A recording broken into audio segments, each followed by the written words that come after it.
On today's show, a Leafs win in this economy. Toronto can breathe a sigh of relief as William Nylander ends it in style for the Leafs as they get a victory over the St. Louis Blues. This is the Locked On Leafs podcast, part of the Locked On Podcast Network, your team every day.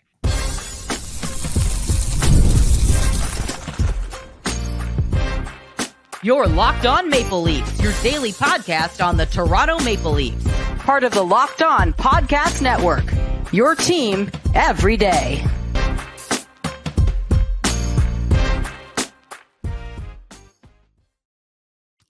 Hello, welcome to the Locked On Leafs podcast, a daily Maple Leafs-centric podcast hosted by myself, David Morassutti.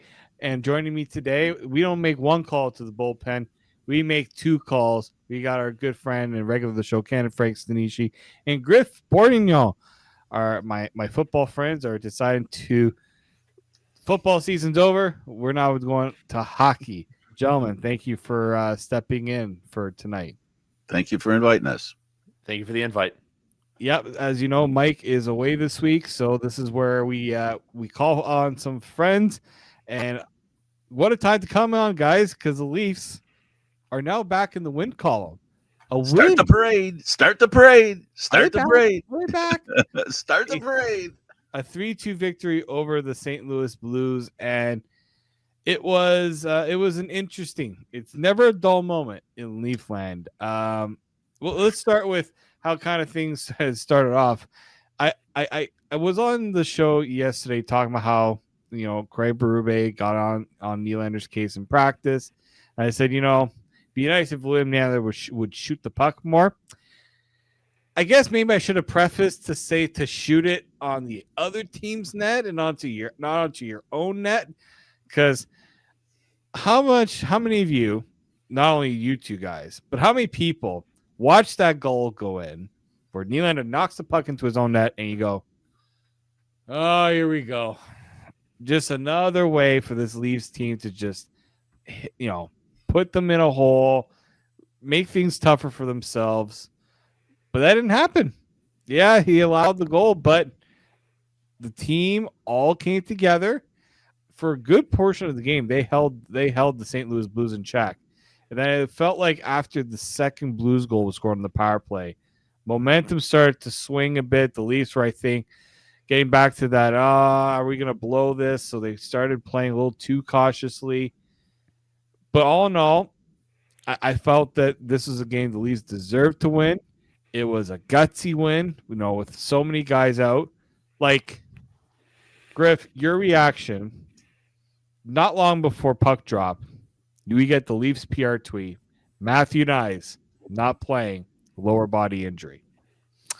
Yeah, that was very interesting just because it was just out of nowhere. You have to wonder, was it something he did in morning skate? Is it a lingering thing? Are they playing, I don't want to say cautiously, but are they hey, if you're dealing with something, we're going to take you out tonight because, what's another guy in the press box? Because I don't think I've ever seen a Leafs press box look that full of guys like where you had. And I'll add something to that, though, too. It was great to see Chris Tanev in there as well. Because obviously with the severity of his injury, just, being in an environment, Johnny pointed this out on the broadcast, that, lots of bright lights, it's loud, so it's good to see. But I wouldn't look too much into the Knies thing. Maybe if he misses the game against Columbus or even this weekend in Montreal, I believe they're playing Montreal Saturday night. Yeah. You can correct me on. Yeah. So if he doesn't make the road trip to Montreal, that's maybe where you can panic. But I think if they had said this morning, you know what, it is what it is. Just, hey, he's out. It's just maintenance. But the fact that it came out so late before the game started, I'll be honest with you, I was out doing some grocery shopping when I looked down on my phone and I see that, and it's just everyone giving that reaction of oh crap, here we go again. What's going on now? Everyone's hurt. Now Matthew Knies is hurt. But I got to give it to the guys. You know what? The two goals that went in, especially the first one, I'll say this. If they had lost that game tonight, I wouldn't have put any of the blame on Woll because he's really he's dealt with some stuff. He's coming back. Even Saturday night, too. It wasn't entirely on him, but he's kind of showing you that, hey, he can be that goaltender you need to be when you need him to make a save. He did. He had that beautiful cross body. And then in overtime, the beautiful poke check as well. But just to put a bow on it, yeah, I wouldn't look too much into the Matthew Knies thing, but this is Leafs Nation after all. So maybe panic a little bit. Frank, the overtime, it took me a minute to kind of remind myself that it was a 3-on-3 overtime. And, you always get concerned as overtime goes on and on. Players take longer shifts. Players are out in, a situation maybe they got to get off, and you get worried about the swing of things. John Tavares, what he did on that one sequence, he's got the puck against the wall. 2 players on each side trying to get to him, and he goes, nope, and he does his best Portuguese impression of passing the puck. That's probably what the first caught me off guard. A Portuguese passing the puck with his foot. And he finds Riley, who then finds Nylander. And, I mean, what a finish. But that whole sequence, that's all John Tavares making the smart play. And I don't know what the Blues were thinking there on that play. And it's, just kind of a great way to end that off for John Tavares, who continues to lead by example for this team. To use the GM's term, he looked connected on that play. Like he was connected to the puck and he wasn't going to be disconnected from it until he felt it would do something to the team's advantage. It's that kind of hard work that really the Leafs haven't shown. And when you talk about Joseph Woll, he played the kind of goaltending that I think he got, sometimes goaltenders set the pace, and he did a workmanlike job of playing goal. Nothing flashy. He was there when he needed to be, did what he needed to do. And you know what? That's what the team started to play like, that same way. Just do what you need to do, get done what's got to be done, play, get back to make the defense. Defense can come from offense. And in essence, that's how they won the game.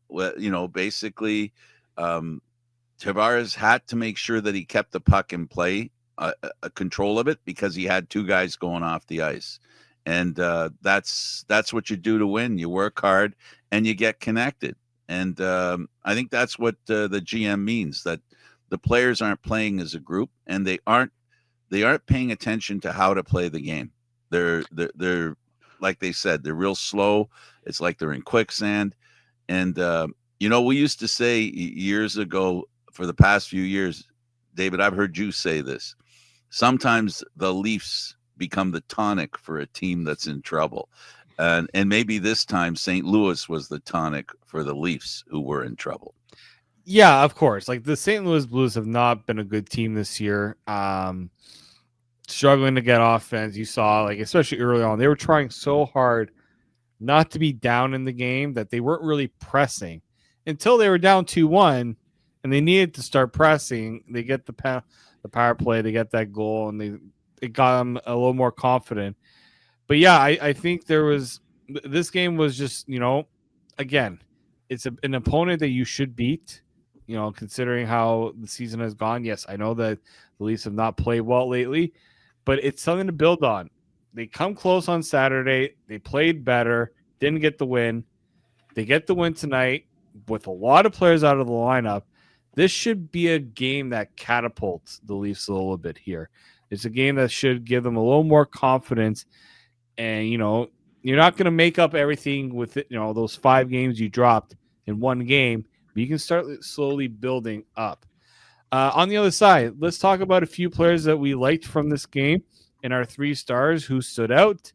And then Brad Treliving spoke. We were looking to see what the GM had to say. Was he going to light a few fireworks? We'll discuss that next here on Locked On Leafs podcast, part of the Locked On Podcast Network, your team every day. Today's show is brought to you by Rugiet. Let's be real, making excuses doesn't solve anything. We've all heard them before. It's just stress, I'm tired, or it happens to everyone sometimes. But when it comes to performance, sometimes your body just needs a little extra support, and that's where Rugiet comes in. Rugiet.com offers fast-acting, doctor-prescribed treatments for ED designed to help you stop making excuses and start making moves. Rugiet makes it easy to get started. You just get connected with a board-certified doctor, 100% online, no awkward waiting rooms, no in-person appointments. If prescribed, your treatment ships discreetly straight to your door. It's fast, simple, and private, and it's all handled by real doctors. It's about confidence, connection, and getting back to the moments that matter. Visit Rugiet.com/LockedOnNHL to get 15% off your order. That's Rugiet.com/LockedOnNHL. And don't forget to use our code LockedOnNHL so they know we sent you. Rugiet, stop making excuses and start making moves. Today's show is also brought to you by Doer. I'm so excited about the new jeans I have arriving soon from Doer. I've heard the most amazing things about these jeans. They're very comfortable, and they're going to help give you a little more flexibility in what you're going to wear. Doer jeans have 5 times the stretch of traditional denim. They're antibacterial, meaning your jeans stay fresh longer so you can wear them more and wash them less. And they're made with Cool Max that regulates your body temperature and wicks moisture. Keeps you cool and comfortable as temperature change. Doer jeans feel stretchy without looking stretchy. The last thing you want to do is have jeans that look tired, and it's almost like you're wearing your favorite pair of joggers, but look like you're dressed up to go on the town. Doer combines classic jeanwear style with the kind of confident performance you get from athletic wear, best of both worlds, and they're designed to look great and stay comfortable all day, no matter what you're doing. Doer are pioneers of blending technical innovation with everyday clothing. They invented the original performance denim. Simply put, Doer makes the world's most comfortable pants without having to sacrifice style. And you can check out Doer in store here in Toronto. It's at 44 Ossington Avenue. Pick up a pair for yourself or as an amazing holiday gift. Mention our promo code LockedOnToronto in store to get 15% off your first order, or check them out online, doer.ca/LockedOnToronto for 15% off. That's doer.ca/LockedOnToronto. The Locked On Leafs podcast continues here. David Morassutti with Frank and Griff, and we haven't done this in the 5 games. We get to do the 3 stars of the game. And gentlemen, maybe we will start with the first star of the game. Usually sometimes we start 3 stars and work our way up, but I think we'll start with first star. And I think, yes, Joseph Woll, he's back. He is back. Like, what a difference it makes when you're a goaltender. Look, he didn't face a lot of shots early in the game, but when the Blues really start to push, especially at the end of that second period, the extra efforts he made, right? He stopped. Just seeing here. Oh, I think there's a bit of a mistake on the stats here that I'm seeing. It says he stopped 28 of 29 shots, but he allowed 2 goals. So I don't know how that's possible. So I will look up NHL.com. Maybe they're not counting the Nylander shot. Oh. The own goal isn't the shot on goal, I guess. Oh, that's true. Because technically, yeah. Wow. I'm like trying to think of myself, like, wait, why did they do that? I'm like, oh, that's right. He got shot in by his own teammate. Yeah. He allows 2 goals. So maybe they put He up one extra 28 of shot 29 shots against. That's crazy. The funny thing is, it doesn't help the goals against average, but it helps the save percentage. Yeah. So, I mean, just it goes to show this is the type of goaltending the Leafs haven't really got on a consistent level this year. What he provided. I maintain that Stolar's game was affected by the absence of Woll. Those guys, the thing that we've noticed, really good goalie tandems are guys that get along. They're very dedicated to each other. We saw it with the Bruins with Swayman and that tandem broke up. Allmark. But I think it's something that works nowadays, that you're going to play with 2 goaltenders, and it kind of helps if they're very supportive of each other. And I believe Stolar's was missing that support that he became accustomed to. I think those 2 guys help push each other ahead. Yeah, and having the comfort knowing that it's not all on your shoulders. I think Stolar's, as much as he wants to show that he can do. And the way Woll went out. I mean, yeah. We don't know what was going on. I guess they did, and I don't know what happened. But if he knew, he might be a little concerned. And it's a very goaltenders are very passionate about what they do, and they're very usually, not always, but they usually try doing things the same all the time, and change doesn't work for them. Yeah, that's the as your neighborhood beer league goaltender, It's also it's a very mentally taxing sport to where when one mistake, because like goals like what Woll allowed tonight are goals that I routinely allow on a weekly basis in beer league, but where hey, it's a bad deflection or a bad giveaway off your player, in the case tonight with Woll deflection, and then the second goal where you're shorthanded and basically you're on the right side of the hash mark. Robert Thomas with a beautiful feed over 54, I'm blanking on his last name. By the time Woll gets over there, there's not enough time to react to make the save, but like his counterpart at the other end of the night, other end of the ice tonight, and Jordan Binnington did against USA in the finals for Four Nations, when you needed Woll to make a save, especially in overtime, he did that. The poke check, he's very calm and composed. Like, because the one thing, I'll be honest, I was a big Jack Campbell fan when he was a Leaf. I actually, ashamed to say, I do own a Campbell jersey that I'm still proud of, but it's a blank that I got custom. But he would sometimes, like some of his goals, he would get caught out of position more times than not. You rarely see that with Joseph Woll, where he gets caught out of position. Like I said, I know the one goal tonight was, but 9 times out of 10, the second goal, the goalie's not going to make the save on that unless it's a highlight reel worthy save, Sports Center highlight of the night. You know what I mean? But yeah, he basically showed tonight that like you can have the trustworthy factor in goal. You no longer have to worry about Caden Primo. I know Dennis Hildeby's the backup, but you're not going to play him that often. So I think once Stolarz gets back and healthy, he'll kind of find his rhythm, find his groove. And look, I understand people panicking over the last couple of weeks, and we'll get into the Treliving stuff later. But tonight was kind of like you said, it could be the catalyst to something good to where, hey, not saying they're going to go on a 10-game winning streak or have a heater. They go out there and win 4 or 5, 5 or 6.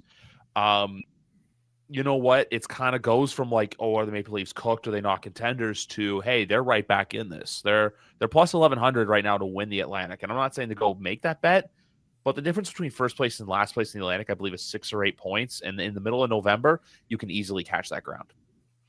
Yeah, I mean, six wins in the first 19 games, 6 regulation wins. It's not good, but the thing is, they haven't been playing their best, so there's room for improvement in all areas too, Frank. Like this isn't just they haven't played well. All of a sudden, what they've been doing has been good enough, and it's catching up to them. Like they have not played well, and they haven't gotten the support from having a goalie that you maybe have a little more confidence in. Maybe helps you play a little differently as well. Well, you can't. It's kind of hard to play when you got 8 guys on the sideline. And I know every team has to deal with injuries, but there are times every team plays with a full lineup. This ain't it for Toronto. They're not playing with a full lineup. Nope. And, the players they're missing are very important. Stolarz is one of their starting goalies, if you want to call him the starting goalie. And they're missing their number 1 center, their superstar. And today, Knies doesn't show up. But really what the problem with the Leafs has been this year, it hasn't been that their best players aren't playing well. It's been that they have not been a cohesive unit. And everything that happens from now on, for me, I don't care if they go 4 and 5. If I'm coaching the team, what I want to see, what are you going to do the next game? This team needs to build slowly a foundation of proving they can play back to back to back to back to back. Full games. That's what the GM said. Okay, we'll talk about him later. But the point is, they got to play a full game. They haven't done that much this year. They've only done it a few times, and until they play a full game, as it was said, that's the process. The process is to play better and better all the time and play well all the time. Yeah, and one player who had a bit of a more noticeable impact. After he probably could have gone in the very back races of his goaltender, William Nylander, scoring the overtime winner. Obviously, the play doesn't happen without John Tavares, but the finish on that play, not only did he have to deke out the goalie, like Binnington cut him off pretty good, and he had to make a very tight move around the leg and into the net. It was like Swedish too. It's quite Swedish too. There's a reason why he's called Willie Styles.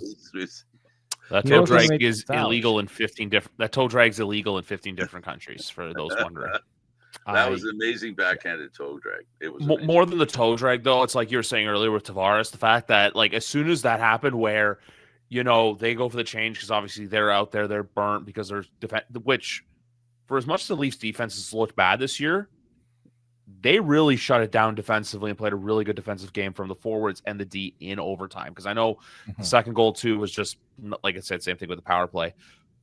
But for Tavares to be able to keep that in there and then get Willie the setup, and then, like I said, he just gets it on his stick and it's just he's frozen rope, where it's just whoop, whoop, whoop, whoop. You're not getting this. But the fact that he got around Binnington the way he did, and I know Binnington hasn't had the best start to this year, which for Canada is concerning,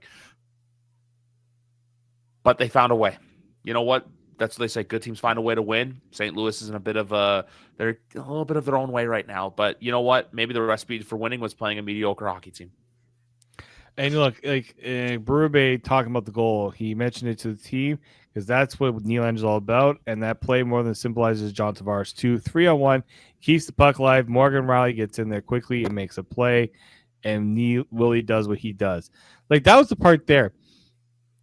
Tavares, what he's trying to do there is trying to buy time for whoever's there. Yep. To get there. Maintain control and drawing the Blues defenders. One of the Blues guys has to go, oh, the other two guys are coming now. We got to go and defend them. Like, it was a great recognition from Tavares to know that he's got all the attention on him. And look, that's also a tired Blues defense, right? They've been out there for a bit too, so they're not fresh.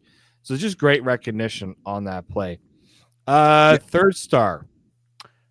Who do you guys got? There's two guys I've been debating between, but I'm going to go a little biasy because I live here. He got on the score sheet tonight. Kitchener's own Steven Lorentz with a nice little goal for the second one of the game. I know it's a little bit of a weird pick, but I've always been a bit of a Lorentz fan ever since he came to Toronto earning his keep and he got a little extension, but I'm going with Stevie from KW. I mean, just a great play overall, right? Sammy Blais, doing the right thing to turn over. And what Lorentz does, and maybe a few players have been guilty of this, shoot it on net. You got a little bit of speed. You got the defense kind of running around a bit. Shoot it. Michelli technically was available on the back door, but those plays can, if you don't make the right pass or if Michelli loses the handle on it, in overtime with three guys on the ice, that's pucks on net. Pucks on net. Yeah, I thought that was a great play from Blais to Lorentz. I think we also have to give a little bit of kudos making his Leafs debut, Troy Stetcher. It's refreshing to see a defenseman who can break a puck out of the zone, isn't it, guys? Oh, jeez. Oh, man. That. You remember in the playoffs when Edmonton they had an injury and we got to put Stetcher in. They couldn't take him out of the lineup for a few games. So this is a guy that can play, and that was Stanley Cup play. That wasn't just any regular season game. So he can handle the pressure. And the other thing that I like about him, he didn't have to deal with it much in this game, but he can take a hit too. He's a small guy, but he can take a hit, and he's not afraid to take a hit. And that's one of the qualities. We talked about Myers, who's out of the lineup, who basically runs around with a dozen eggs wrapped around him. They need a guy with the attitude that Stetcher has. That they need more of that, because that's the identity of this team. That I think when you go by who they brought in guys that can not just can deal it out, but they can take it as well. They can make a play and not let getting hit be a problem. Yeah. And that's what's lacking with the Leafs right now. Yeah, because look, Philip Myers basically played his way out of the lineup after what he did Saturday night. Just some of the play, I'm just like, you can't play him. But no, it's great to see Troy Stetcher in there. The other guy I pondered with for third star as well was Jake McCabe, just for the fact he really hasn't had the best. The Blue Jay goal. Hey, Joshua did a really good pitcher. Joshua gets his puck on this. If Joshua not getting his puck on the stick could have been the difference between the Leafs winning this game and losing this game, by the way. Because you know what? He gets a puck on the stick, that's probably going upstairs, and that's probably getting overturned. Joshua looked the best he's looked as a Leaf tonight, I think. I always said with this Leaf team going into this season that I felt like there'd be some growing pains because you're not going to automatically replace Mitch with a bunch of guys. It's eventually they're going to have to gel and find their own way. Yeah. But at the same time, too, for everyone saying, oh, the Leafs would be better with Mitch, it's like, no, they would not have been, because it's the same thing as last year. I think this is a team to look. They're finding the rhythm. They're finding their groove. The 5-game losing streak was not fun to be a part of, but they snapped out of it. They found a way against a bad team. And let's see what they do, because right now, Columbus, who they play Thursday night, is getting it from Winnipeg after they beat Montreal last And night. they're a team that gives the Leafs fits historically. Yeah. Not at home, but more in Columbus, I feel like. Yeah, there's been a bit of a mixed bag with Columbus, but we'll see. I mean, this is a Leafs team that knows that they have to grind. They have to put the effort in if they're going to want to win. That's the line that the GM spoke about today. Let's get into what Brad Treliving had to talk about. And we got a few injury updates. What happened with Matthew Knies? What happened to Sammy Blais? Well, we'll talk about that next here on the Locked On Leafs podcast, part of the Locked On Podcast Network, your team every day. Today's show is brought to you by FanDuel. The NHL is back, and there's no better place to get on the action than FanDuel, the official sports betting partner of the Locked On Podcast Network. Even if you missed the start of the game or want to ride the hot hand, FanDuel has live bets on everything from who will score the next goal to the third period comeback. Plus, you can even combine your live bets into a same-game parlay for a shot at a bigger payout. It keeps the game exciting, especially when your team's making that late push. Right now, FanDuel is offering new customers $300 in bonus bets when your first $5 bet wins. So head to FanDuel.com to sign up and play your game with FanDuel, the official sports betting partner of the Locked On Podcast Network. Here we are back here on the Locked On Leafs podcast. David Morassutti. Joined with me is our good friend Frank Stanisci, Griff Bordignon with Mike. He did place a bet over on FanDuel. He had the William Nylander at 2.5 shots, which that was a risky bet considering the guy went back-to-back games without a shot, and he started with a non-shot, as we find out. That didn't count as a shot on goal. What did count is a goal against for Joseph Woll, but all is forgiven considering what happened after that. We were talking a bit about who was not in the lineup. We had already not have Austin Matthews, Scott Laughton, Brandon Carlo, Chris Tanev. Who am I missing here? Anthony Stolarz. Bunch of guys out, and then we get the notification that Matthew Knies, lower body injury, is not going to be able to play. So what happened? What happened with Matthew Knies? Well, Craig Berube told reporters that Matthew Knies has had an injury that's been lingering for a while. It acted up. In the morning, they felt that he wasn't 100%. They told Sammy Blais, be ready just in case. And when he got to the ring, Matthew, it just didn't get better for Knies, so they did not play him tonight. We don't really know how severe it is. Usually something lower body lingering. You give it a game, you maybe hope that he can get back. It might take a couple games to figure that out, but we'll have more of an update after probably a practice tomorrow, if not going into Thursday's game. Sammy Blais, Frank noted, where the heck happened to Sammy Blais? Well, he couldn't finish the game because he took a hit and was coughing up blood. Wow.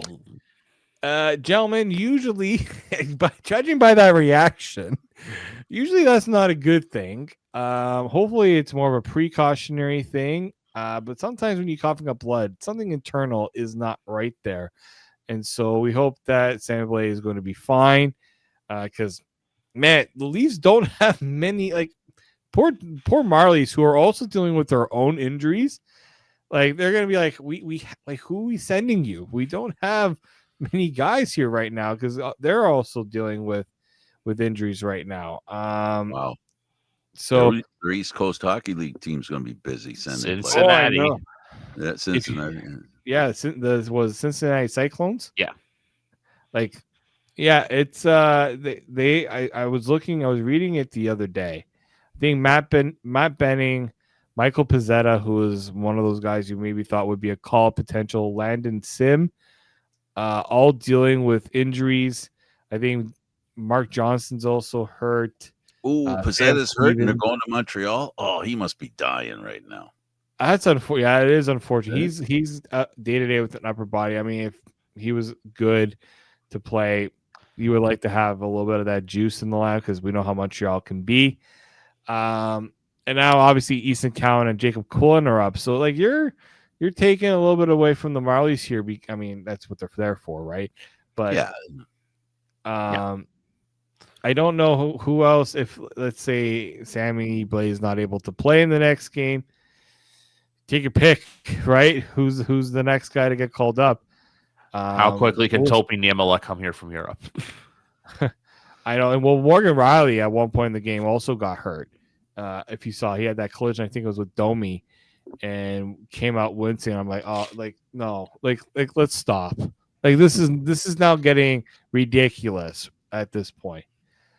So there were a lot of injuries, and Brad Treliving kind of discussed a bit of how the injuries have kind of impacted this team, but he wasn't looking for excuses when he was talking about things that have been ailing this season. He wasn't ready to play the injury card. He wasn't going to play the, we're going to evaluate everything, including coaching. He made it clear, Craig Berube, he's here to stay, which no surprise. I think Brad Treliving has proven to be quite a patient person when it comes to these things. But guys, what did you make about what Brad Treliving had to say when not only did he take ownership of what's been ailing with the team, but the one phrase that got me, we've been playing too vanilla. That's a little bit hurtful. I like vanilla as a flavor, so like that kind of hurts, but I get the term as well. Well, they haven't been spicy. Yeah. That's all. They just haven't been spicy. There's no fire. It's pure accountability. Like, I literally didn't have a problem with it. You know what? Hey, yeah, we're on a 5-game losing streak. We're expected to win the Atlantic. We're expected to go play deep into May or beyond it for the first time ever in June. Hey, yeah, we need to step it up. We need to pick it up. I found it very interesting. You know, I would have done this yesterday, but I had a prior commitment. Who knows what that commitment was? Maybe it was a little hungover from a Grey Cup party. But no, I honestly, it's an organization taking accountability with something I feel like Shanahan wouldn't have done. So I really give props to Treliving for coming out and saying, hey, yeah, we need to be better. We need to play better. It's simple. I don't think people need to overthink it. No one's losing their job. I know I've made jokes to friends about, hey, Pete DeBoer is lurking out there. Yeah. But I think firing Berube because of a little dry spell like this would be more of organizational malpractice. And for everyone saying, oh, that could be a crazy opinion. Dysfunctional teams do dysfunctional things, and the Leafs are no longer a dysfunctional organization that they were 10 years ago. I just think, hey, they're going to find a way to get through this. And just because, and also with that one too, just because you think the grass is greener on the other side, sometimes it's not. That's literally all I got on this. You know what? Hey, maybe they can play like Rocky Road ice cream, but time will tell, even though I like vanilla ice cream too. But there have been times when coaches have been replaced this time of year and teams have gone on to play really, really well.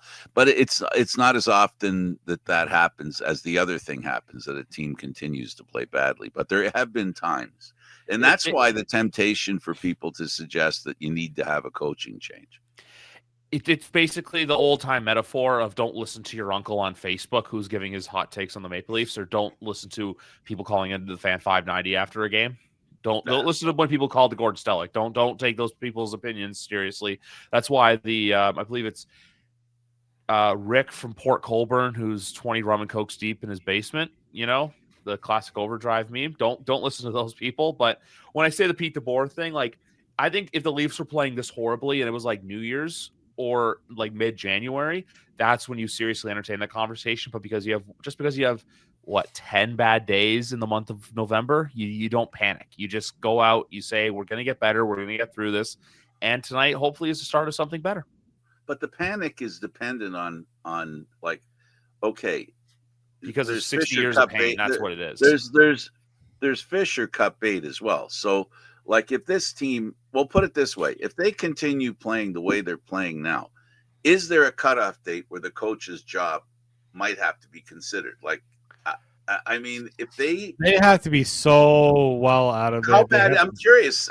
How bad is that bad? Is that bad so that it looks like they're not going to make the playoffs? In other words, if the Leafs don't make the playoffs this year, or they trend to not making the playoffs. Are you guys both telling me that you wouldn't consider firing the coach? I think that's a hypothetical that we shouldn't be discussing right now just because of okay. that. But because, it's basically saying, if they're there in 5 months. It's not really a hypothetical. It's a statistical question. It's a question. To me, look, firing Berube, it had to get to a point where they're like 10 games under 500, 15 games. Like, what's their record right now? Out of the playoffs. Well, I mean, they're out of the playoffs right now, but out of the playoffs. Yeah, but they're not really out of the playoffs because they could turn it around. I'm agreeing with you guys, and that what I'm saying is when like they could straighten things out. Obviously, Leaf fans want to see it get straightened out. But the question is, how long can this go on? Well, they won tonight. They've got to somehow get to 500, real 500, not Gary Bettman 500. They've got to get to the 500 where they're winning, their share of games and making progress up the standings.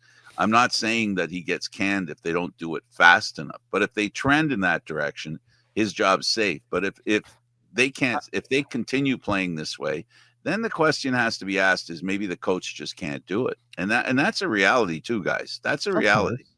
I think the big thing here is you need to give this a little bit of time to sort it out. Like, I would say that if we're in December and they're stuck in another losing streak where they just don't look good at all, and it's becoming clear that the message, like, I think what Treliving said is talking to the players. We like Craig's message. The players are still taking in the message. I think that's important when he said that. Yeah. He made it seem the team is not tuning out the coach yet. And look, Craig Berube did yell at the players in practice, but he hasn't done it very often. So I think he's understanding that there's a time and place to do it. And look, the team can go on, as Griff said, can rattle off 3 wins in 4 games or something like that, and they're kind of putting themselves slowly back into it. They got to. We've also seen this Leafs team play so well in November.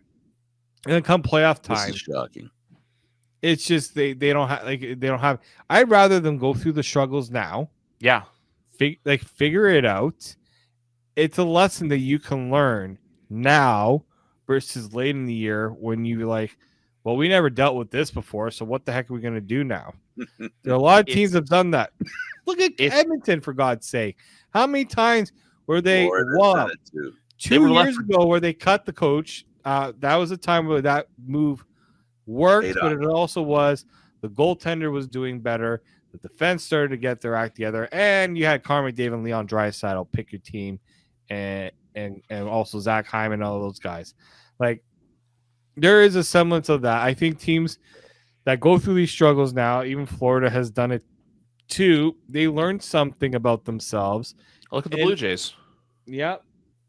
I'm not saying the Leafs are going to go to the Cup final, but the Jays through April and May this year were terrible. They were a below 500 baseball club, and they found a rhythm, they found a gear, and they kicked it all the way to a 7th game of the World Series.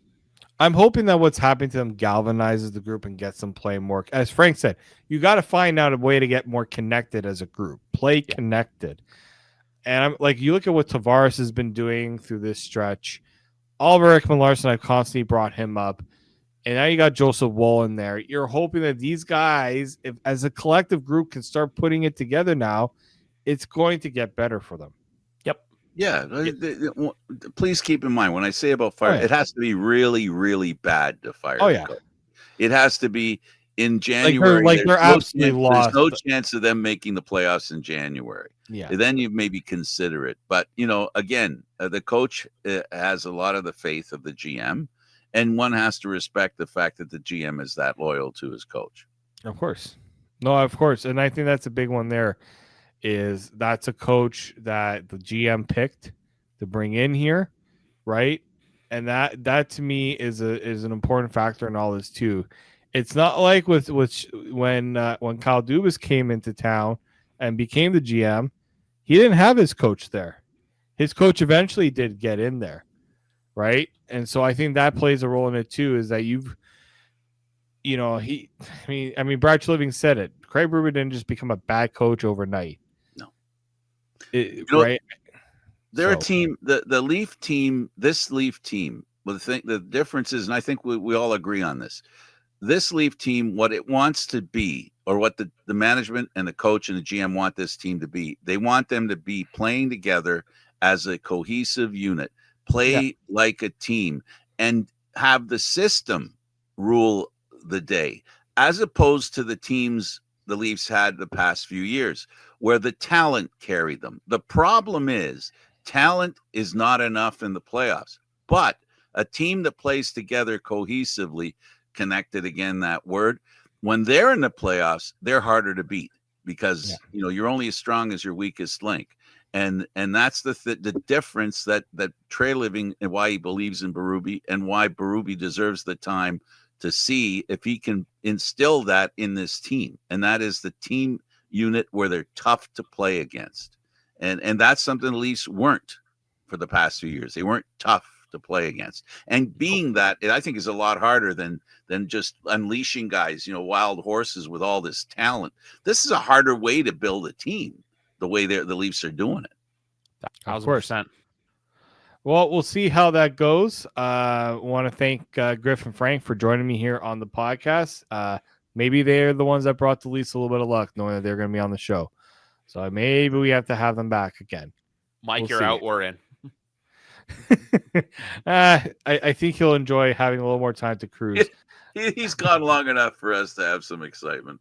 Well, we're just sitting in here. I'm from the American Hockey League. I'm just coming up to have an NHL cup of coffee. Yeah, you're the Jacob Quillen right now. You're just enjoying the time. He was right good tonight.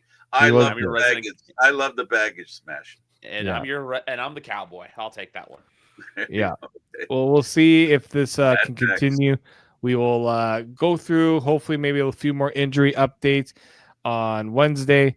But I want to thank you all for listening, supporting the show. Make sure you subscribe to the Locked On Leafs podcast wherever you get your podcasts from. Make sure you also subscribe to us on YouTube. Tell all of your friends. But until then, keep it locked right here on Locked On Leafs.